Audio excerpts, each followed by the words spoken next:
message to be heeded, a simple one to find. Just listen to the sentiment, will do you lots of good. Take the words into your heart like everybody should. What's fun you'll know goodbye, yeah, aye that's all see through. Don't get your knickers in a twist, they can't help you now. Then they ever hold your waist away and bow your heat. What's the point in gunning, you'll be a long time deed.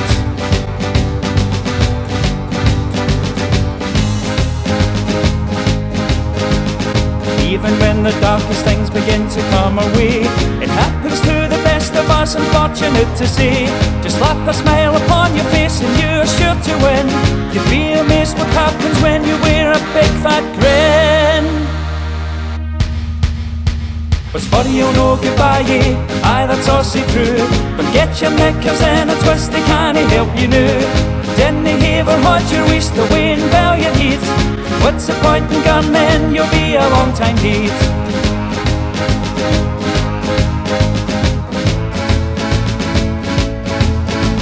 No matter what life throws your way, it's simple and it's plain. As things are sent to try us, it's really just a game. If you can't control it, there's nothing you can do. Just brush it from your shoulders and sing this catchy tune. What's funny, you'll know goodbye, yeah, aye that's all see through. Don't get your knickers in a twist, they can't help you now. Didn't they ever hold your waist away and bow your heat? What's the point in gunning, you'll be a long time deed. What's funny, you'll know goodbye, yeah, aye that's all see through. Don't get your knickers in a twist, they can't help you now. Didn't they ever hold your waist away and bow your heat? What's the point in gunning, you'll be a long time deed. What's the point in gunning, you'll be a long time deed.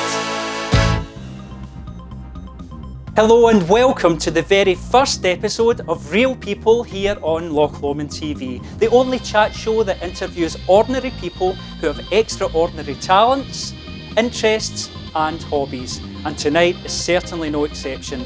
First up, we'll be joined by Alan and Paul from Rita Riot, that's Western Bartonshire's new radio station, and they'll be telling us all about how the station started and its ongoing success. We will then be venturing out to the freezing cold waters of Loch Lomond and chatting to John MacArthur about cold water therapy. And then we will be heading down under all the way to Australia and interviewing Charlie McFarland, local lad originally from Alexandria, who has now made a life for himself in Australia and is making a great success of his music and general life down there. And our final guest tonight will be the one and only Rita Riot, who I'm sure will probably be causing mayhem in the studio. So that's all to come up on tonight's live show here on Real People.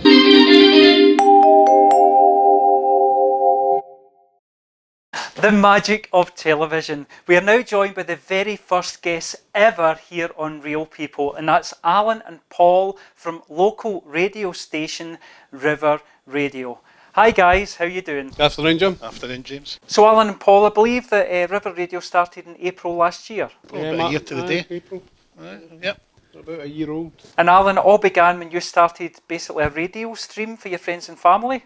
Yeah, unbelievably, it all kind of started off just playing a couple of tunes on a Saturday night for family. We had a wee Facebook group going, we did bingo and a bit of quizzing and whatever, and then we played some tunes on a Saturday night just to keep everybody going. So how did it start as seriously as a proper radio station? I mean, it was Paul really that started things off from the radio side of things, because Paul was presenting with Celtic Music Radio at the time, and he suggested doing a wee show on a Saturday night, and we got to the point where you had done that a couple of times and it was really popular, everybody loved it. So we started up a wee stream, playing the tunes out for everybody to listen to, and then we started worrying about copyright and we make sure we've got the right licensing and whatever, because it was taken off. It must be really difficult running a station with ongoing costs.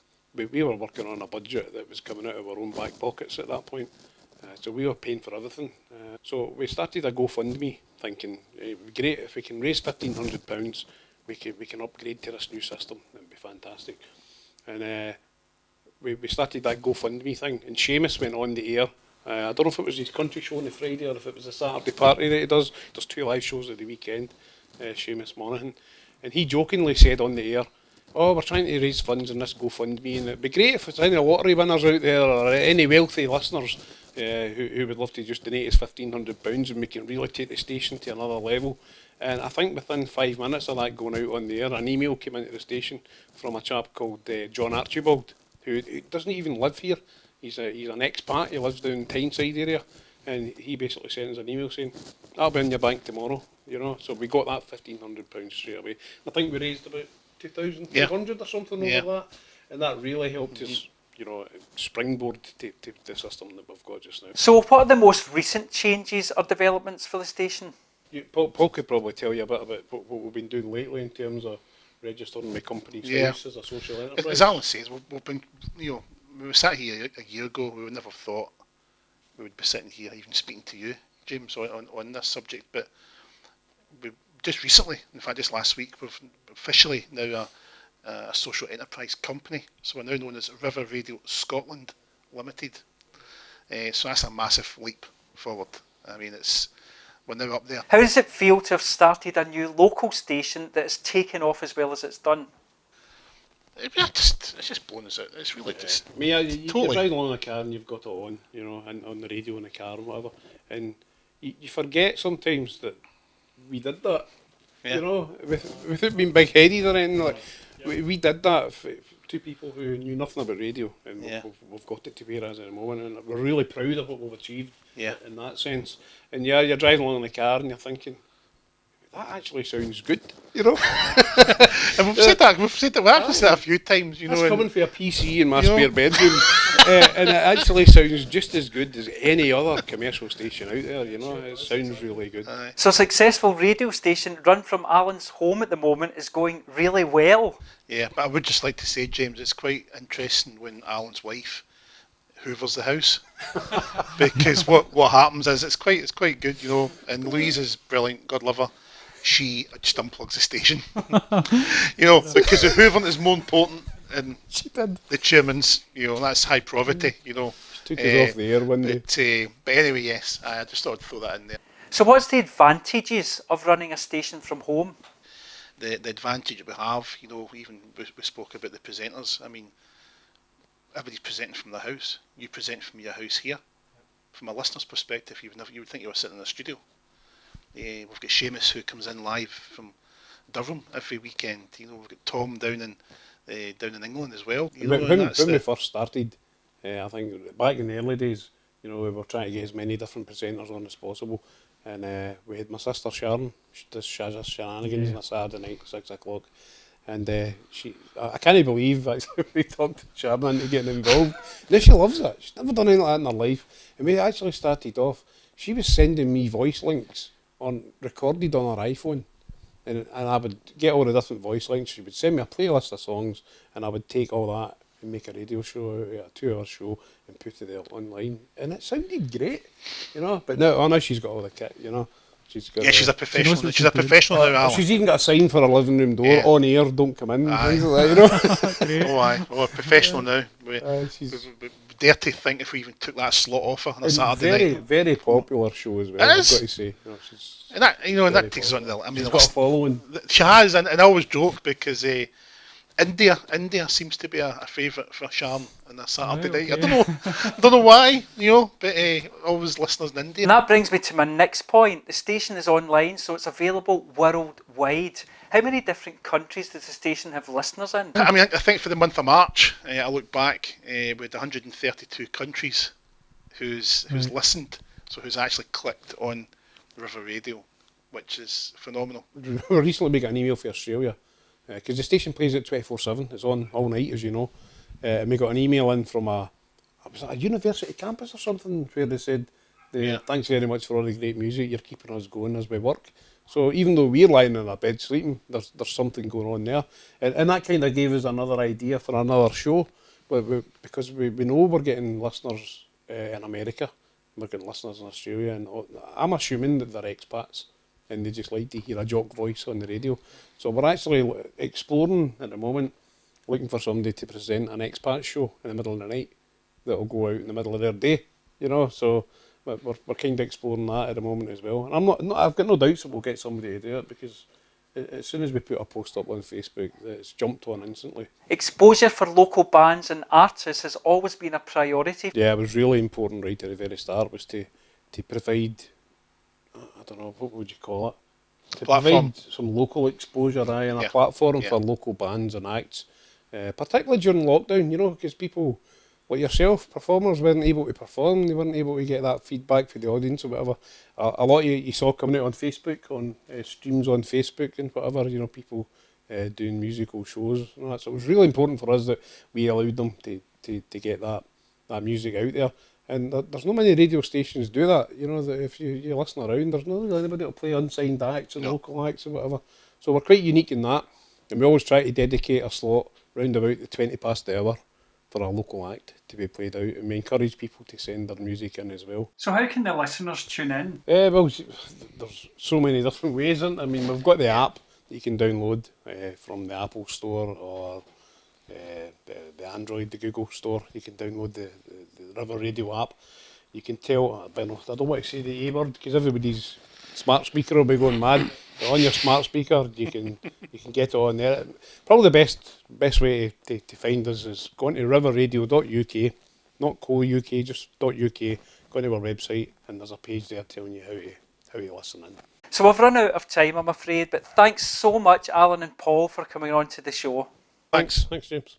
So thanks to Alan and Paul from River Radio. We are now venturing out into the freezing cold waters of Loch Lomond. I interviewed John MacArthur back in February this year when the snow was on the Ben, the water was -degrees, probably a wee bit warmer, but anyway, we'll say that anyway, it's freezing cold, I'll tell you that, and I wasn't for going in. So let's cross over to me back in February interviewing John MacArthur.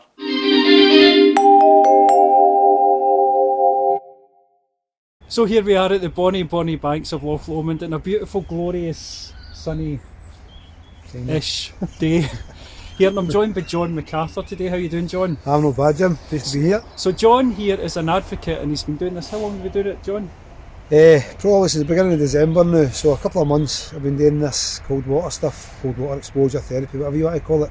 So since December I started off by doing some showers, and then now I do some lock dips. I've got a wee tub in my back garden that I get into the cold water on a daily basis. So that's basically your prep work you need to do? Pretty much, yeah, aye. Ideally anybody that's thinking of getting into cold water exposure, they're looking at doing like, if they fancy trying it, is look at all the kind of health benefits. Obviously get the kind of medical side of it all done as well though. It's not just a case of jumping into something cold. So if you've got any underlying medical issues, it's like anything else, maybe a contraindication or advised not to do it.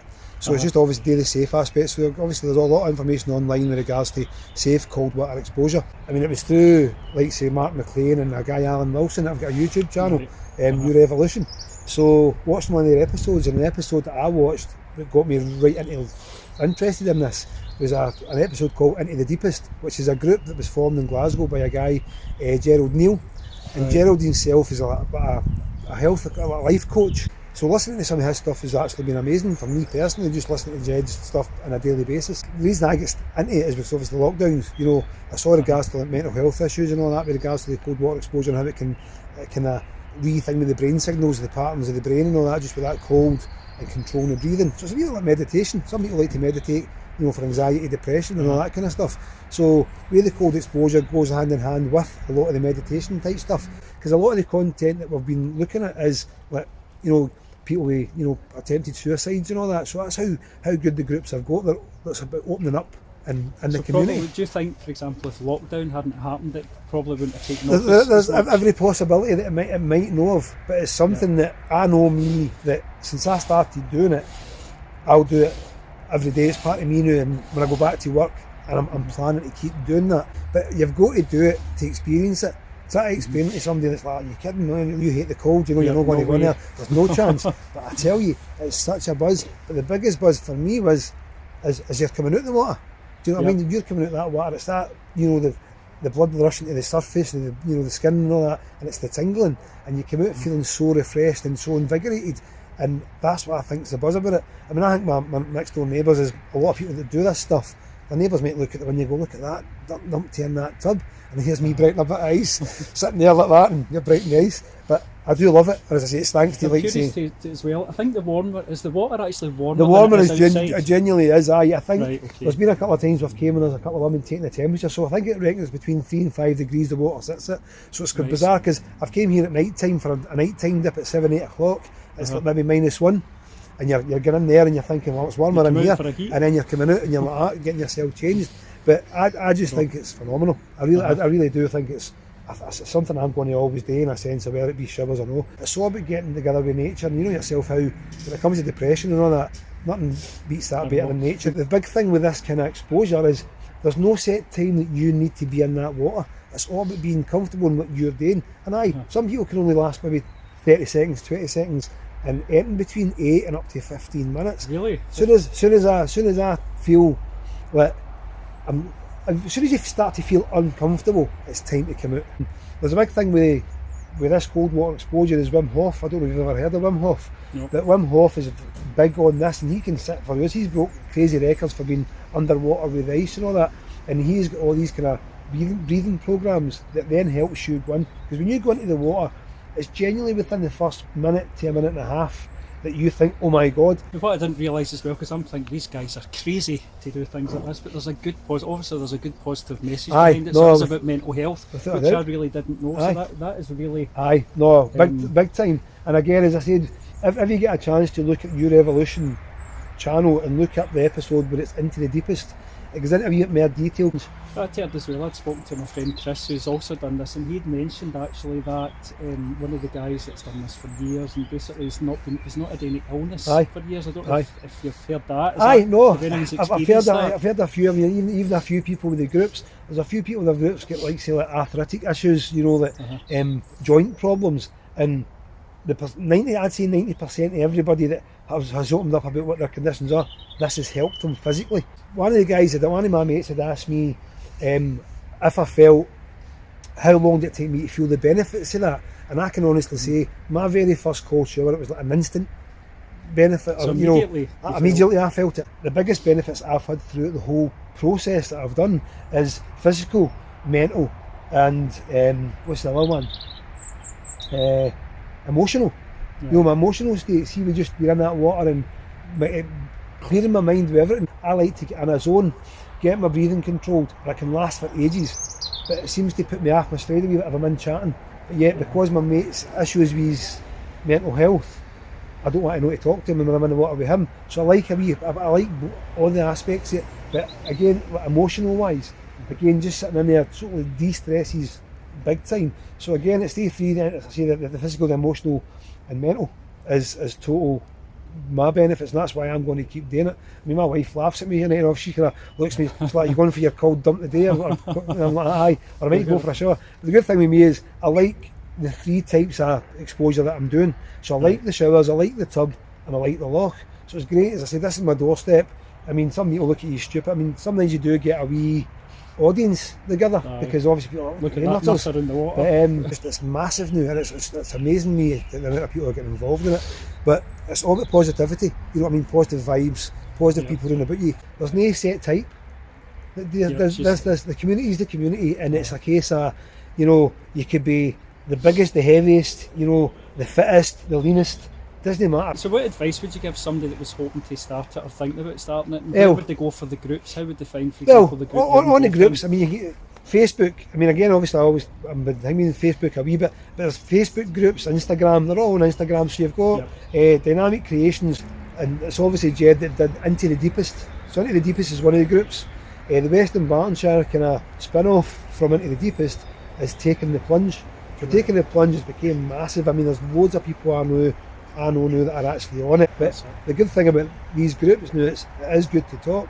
So if you feel you've got anything on your mind, they'll all listen to you, it's always so that's Taking the Plunge, Western Bartonshire. Taking the Plunge, Western Bartonshire group. It was formed by Michael Toner and Vicky Murphy, and Into the Deepest was Gerald Neal. Well, it's called Jed. So Jed Neal was Into the Deepest, and then again, obviously, as I said, if it wasn't for like Your Evolution with Mark and Alan, I probably wouldn't have come across this. So it's thanks to all them, and even like Michael Rabarczyk, because again, I've known loads of different people, and you get hooked to watching somebody's progress and stories. I kind of thought, this is great. So it's all these people that I've got to thank for doing what I'm doing, because I'm loving it, and it's something I would encourage. You know, if you feel comfortable in the cold, it's something I highly recommend to try. But on that note, I'm going to go and get myself ready to go for a dump. A dump even. Don't want a dump. Well, forget the dump. So John's just getting himself ready to take the plunge, or take a dump, as he said, and so, yep, I'll be keeping my gloves firmly on, my jacket firmly fastened, and I'll be watching from the shore, and we'll see how John does in his 4-degree-ish plunge.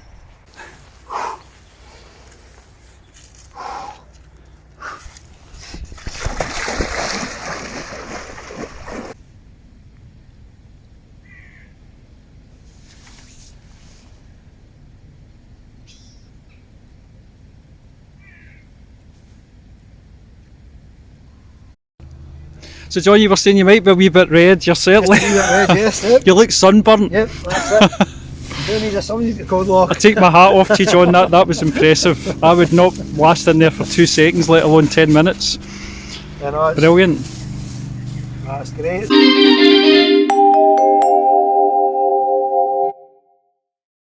We are now heading down under all the way to Australia, where local lad Charlie McFarland from Alexandria has made a new life for himself down under. Hi Charlie, g'day mate, how you doing? How you keeping, mate? I'm great, thanks Charlie. It seems like a few years since I last saw you. It's been 2 years since I was back in Scotland. I came back 2 years ago for my 21st birthday party, and I just turned 23 a few months ago, so it's been a long time. Time flies. You must be missing home, Charlie. I do miss home, especially at Christmas time. Christmas time's where it's one time a year I get quite homesick. I miss family, and I miss all the Christmas party events and stuff like that. And also because it's absolutely roasting here at Christmas time, so it doesn't feel like Christmas at all. It's Christmas, but it's like 40 degrees. Life's so good over here. I've got a job. I've been in the same job for, I think, 3-4 years now. I love my job. I do sales for an electrical wholesaler. So it's a very busy job, very high pressure job. So I really enjoy it, and it's a challenge every day. And then obviously I've started doing the music as well. So I'll be working during the week, and then I'm gigging at weekends, which I absolutely love doing. I love doing it, and I would do it for free, so to get paid for it as well is brilliant. So when you were younger, you were also in a band here in Scotland. I was in a One Direction tribute band, and when I finished that, I just thought I've had a bit of fun with it, but I don't think I would ever go solo. I don't think I'd ever try and sing. Never had the confidence to try and sing myself. And then when I was back in Scotland visiting, my dad was asking me, he's like, "Listen, can you just record a song for me, it's for himself, just so he could listen to it?" And I recorded a George Ezra song, and that was that. I didn't hear about it again. It was just for him. And Ashley put it up on social media behind my back, and ended up getting a lot of praise and a lot of recognition for it. So that really gave me the confidence to start singing. And I felt I've got to do something and give it a bash. And of course, last year you were on The Voice Australia. Ashley sent him that video because I'd only done a few gigs, and Ashley sent through that video of me singing the George Ezra song, and they got back and they were like, "Listen, we'd love to hear you in person and love to see," because I never had much footage of myself at the time. I was very new, and I went down. I wasn't expecting much because The Voice is one of those shows. Everybody's amazing. There's everybody's a singer. Everybody's amazing. And I went down there, and it is kind of like the X Factor. You're in the waiting rooms with everybody. You can hear them through the door. You can hear how good everybody is. So my expectations were only high, and every time I went through a round, I was like, "That's it. I'm not going to get through," because obviously there's rounds before you make the TV. And every time I got through, I was just like, "That's it. I'm not going to get through again." And it just kept getting through before they said, "That's it. You've made it to the live blind auditions." And I was absolutely buzzing. I was stoked, but I was absolutely shaking in my boots, to put it lightly, because I'd done gigs, but nothing like that. Nothing as daunting as something like that. So the audition was in the January, and my family, my mum, dad, sister, flew over from Scotland, and we all went down to Sydney, and I sang "Sign of the Times," Harry Styles, and I managed to get 2 turns. If I'm being totally honest, I never really sang it as well as I would have liked. You know, you sit, you rehearse it, you nail it, but then you walk on that stage and you see the back of those chairs, and there's a silence. There's an absolute silence. It's just, even when I think about it now, I get goosebumps. And it threw me off. It did. I felt inexperienced. I didn't feel ready for that. Do you know what I mean? Luckily, George and Kelly Rowland turned, so I chose Kelly Rowland, and I was on her team. And what surprised me was actually your mum and dad managing to keep that a secret. It's hard to believe. That's the most astonishing thing about that story. Don't believe they kept it secret. I just believe they got the people they told to keep it secret. I think that's more believable. I think I never showed you this, but after that, my mum, Natalie, and all that, they came out on stage. My mum was crying on the stage, and my mum was crying. She's like, "Thank you so much for turning your chairs." It was brilliant. It was really emotional. Yeah, you've definitely got proud parents, Charlie. They've been my #1 fan since I've been young. They instilled so much confidence in me from when I was really young. It's really helped me a lot. Whether that's been football. Yeah, I remember there was a time where you were focused on football and not so much singing. It was more anything. It was more anything but singing, because there was a period where you go from primary school to high school, and singing was not cool, man. Like, all the older guys, you've got people in a few years above you, and they're like, "Use a song, Charlie," and all, and I was like, I can't do this anymore. I cannot do this anymore. So for maybe 1st to 4th year, I don't think I sang at all. I just stayed away from it and tried to give it enough time where people forgot those videos were on YouTube. That was my aim. I wanted those videos off of YouTube and then start afresh. But yeah, so I stayed away from music until I think I was 15, and now obviously I ended up joining the One Direction tribute band. And to go from not wanting to sing into a One Direction tribute band, now Charlie, that must have taken guts. Aye, it does take guts. That's one thing too. But the thing is, I never knew. I thought I could genuinely keep it secret. I was like, okay, I'll join this band, but no one's going to find it. Yep. And then before you know it, we're blowing up. Everybody was ripping right into us, so which ended up being a good thing because we got that exposure. But I'm so glad I done it, because the guys, Scott Garvey, the manager, and all the boys, I love them guys, and they'll be lifelong friends. And some of the gigs we done, they were just amazing. Veering away from music just for a minute, you've actually designed and had your own house built in Australia, Charlie. It's just the most amazing house, and we're just so happy. It's like you walk through it, it's just how, because we designed it as well, so it just makes it even more special.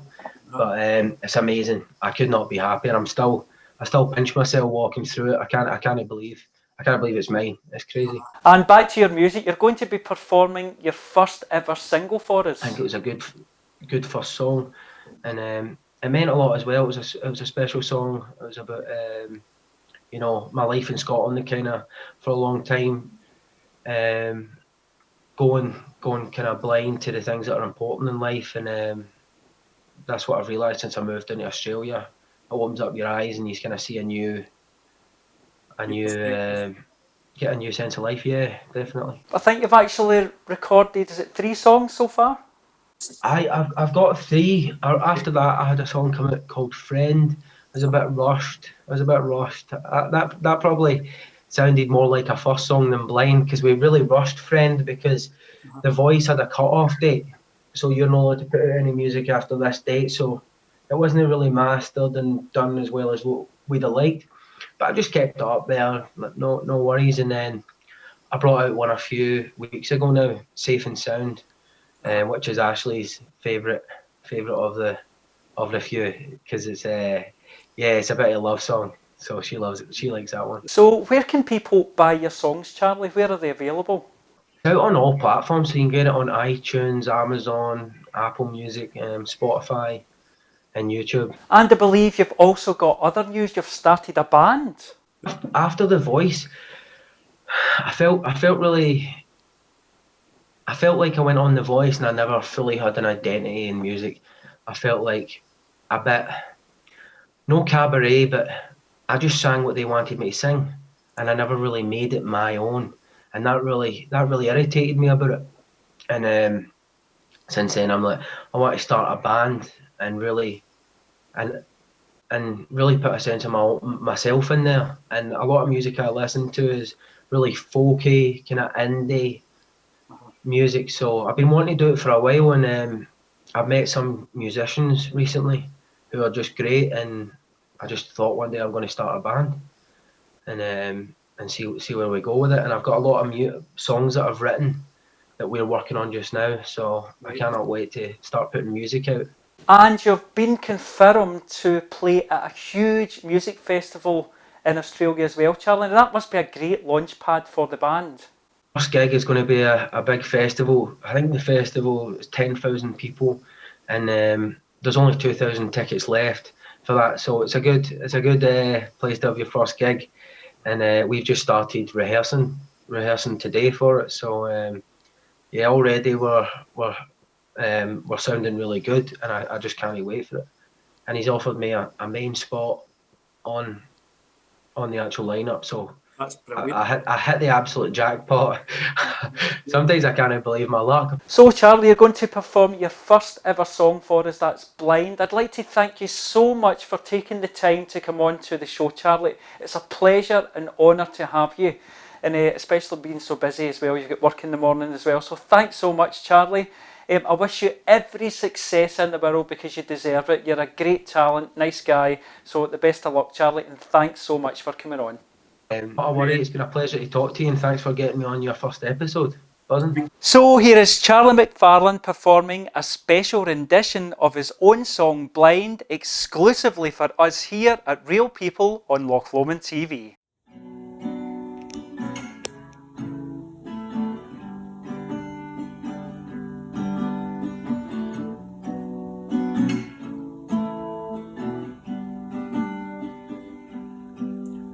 Why does it feel so cold?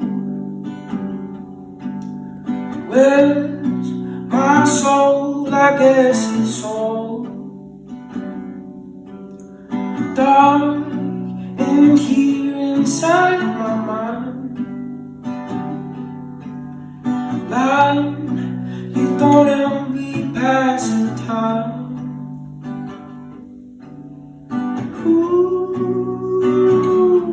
I've gone blind, don't have my senses this time.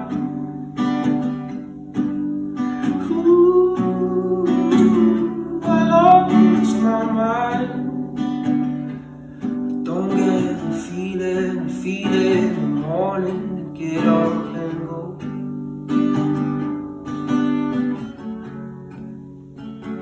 I think I lost control. I think I lost control.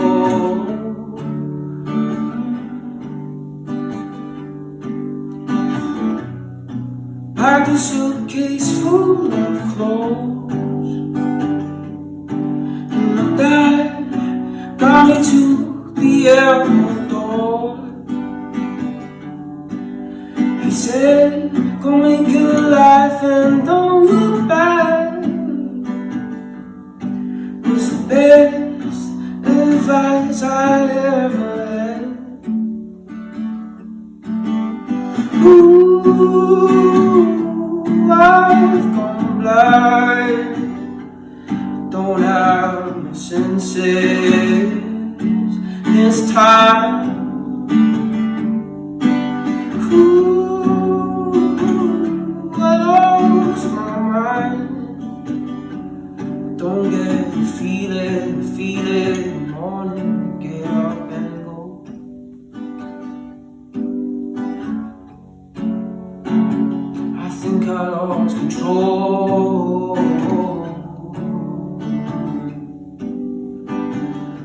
think I lost control.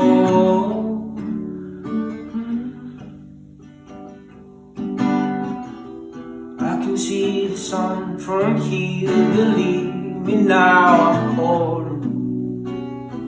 But you know I have to leave the ladder now, I've fallen.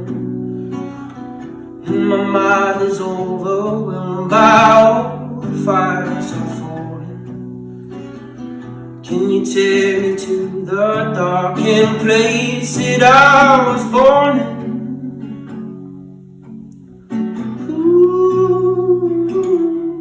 I've gone blind, don't have my senses this time. Ooh, I lost my mind. Don't get the feeling in the morning. Get up and go.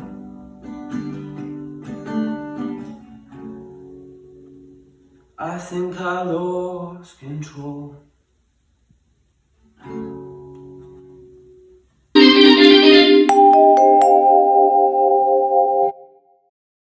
And it's time now for our final guest of the night, and that is the rather impatient Rita Riot.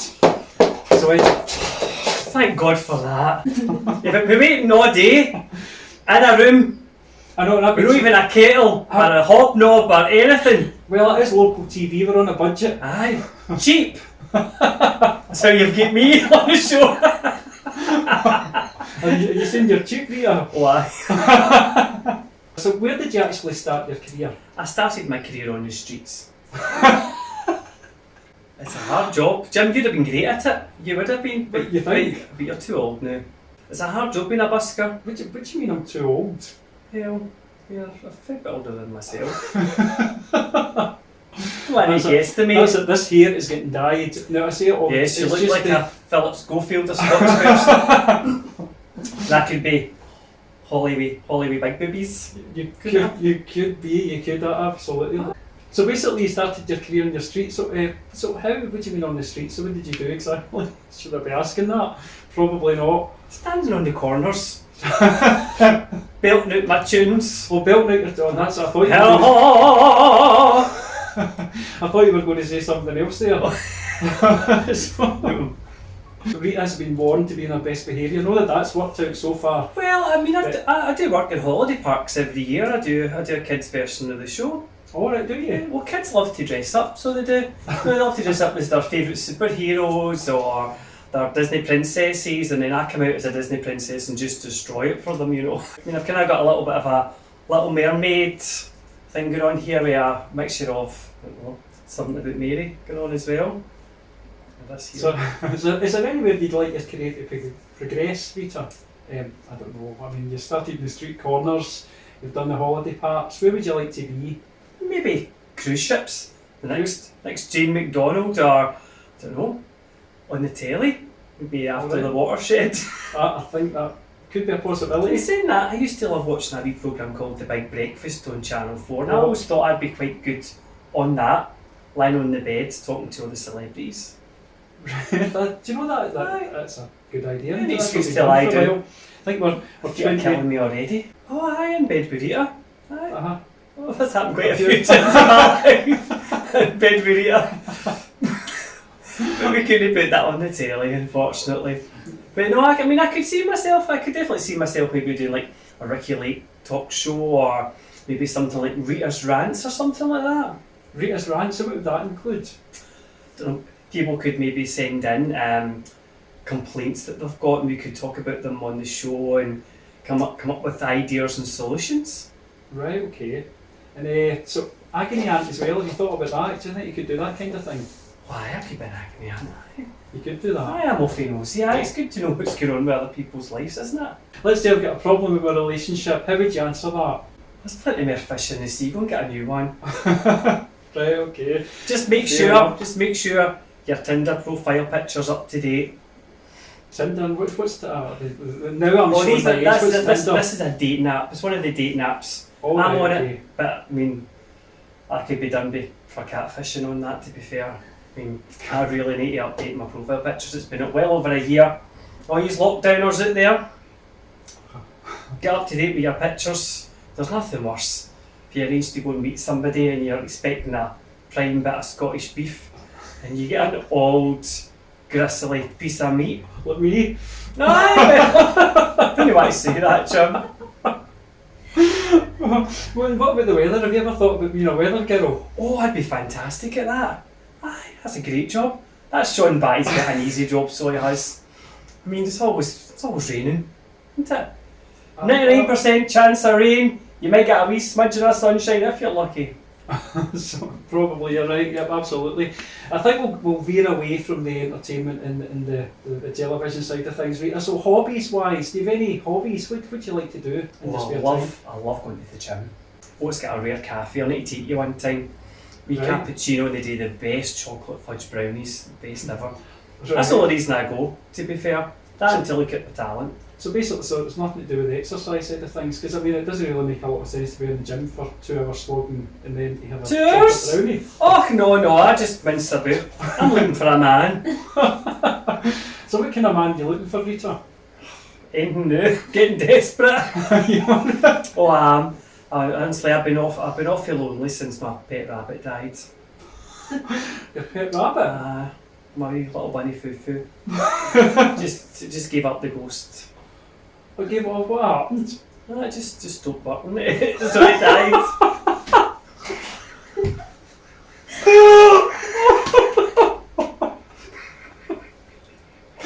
Oh my god. Yeah, so what have you been doing during lockdown, Rita? Anything in particular, anything exciting or interesting? Eating, drinking, Netflix. It's not the same. It's not the same without Netflix and chill. Chill? Chill! Oh, chill! Netflix Alright. and chill. That's what all us young hip ones do. Netflix and chill. But to be fair, I've actually managed to get through a couple of television programmes, because normally when you're doing Netflix and chill, you don't get a chance to really watch much because you're too busy talking. But what have you been watching? RuPaul's Drag Race. Oh, right, okay. Well, what do you think? Lawrence Cheney won for Scotland, so fantastic. And there's also a Scottish Queen in the American version, so fingers crossed Rosé wins as well. And that means Scotland has scooped up all the wins for Drag Race. Another thing I was doing while I was off was I was watching some of the Joe Wicks Keep Fit videos, but I couldn't be arsed doing them. I just sat with a cup of tea and a biscuit watching him work his arse off. So who's Joe Wicks? You need to enlighten me. Oh, he's a hottie. Yes, he's a hottie. So I just sit and watch him slaving away while I have a packet of biscuits with my cup of tea. Right. It's too much hassle trying to move the coffee table and all that to join in. Okay. So we'll go back to your show. So you, of course, when you mentioned the holiday parks earlier and your Rita Riot show, so you can tell us a wee bit about that and how people can watch you or get in contact, or do you have... Yeah. Well, I'm an air hostess. That's what I do. Oh, and I right, take okay. people on a journey through the stars. So it's a tribute show. So I do people like Cher, Shania Twain, Tina Turner, ABBA, all that kind of stuff. A bit of audience participation as well. Right, okay. Yeah, so you can find me on Facebook, Rita Riot, or you can email me at ritariot. It's rita.riot@ymail.com. Old age is settling in. Aye. I'm getting a bit forgetful. Get a bit like me. The menopause. Aye, Well, a bit past like the me. menopause, but I'm Oh, just starting thanks. to get to that. I need to get some tips off you. I'm sure I can help you out there. I'll take anybody on a magical mist route who all they have to do is pay me. That's great. Well, Rita, thanks so much for coming in and joining us. Thanks for having me, And Jim. thanks for having the patience. I know you were on last, but Well, listen, they've not got red hair for no reason. A wee bit fiery at times. right, okay. We word of advice, get a kettle and a packet of hobnobs for your wee clean room. Right, I will do. None of your cheap stuff, I'll bring the ton of tea cakes. Brilliant, good stuff. Rita, thanks so much for coming in and joining us. Thank you, Jim. Well, that just about wraps things up for the very first episode of Real People on Loch Lomond TV. I'd like to give a huge thanks to our special guests on this first show. That was Alan and Paul from River Radio, John MacArthur, Charlie McFarland, and of course Rita Riot. Now, if you'd like to appear on the show, if you have an interesting talent, special hobby, anything at all, please get in touch. It's james@lochlomondtv.com. I'd love to hear from you. You can also visit the Facebook page as well at Loch Lomond TV. Thanks for tuning in. Until next time, it's bye from me.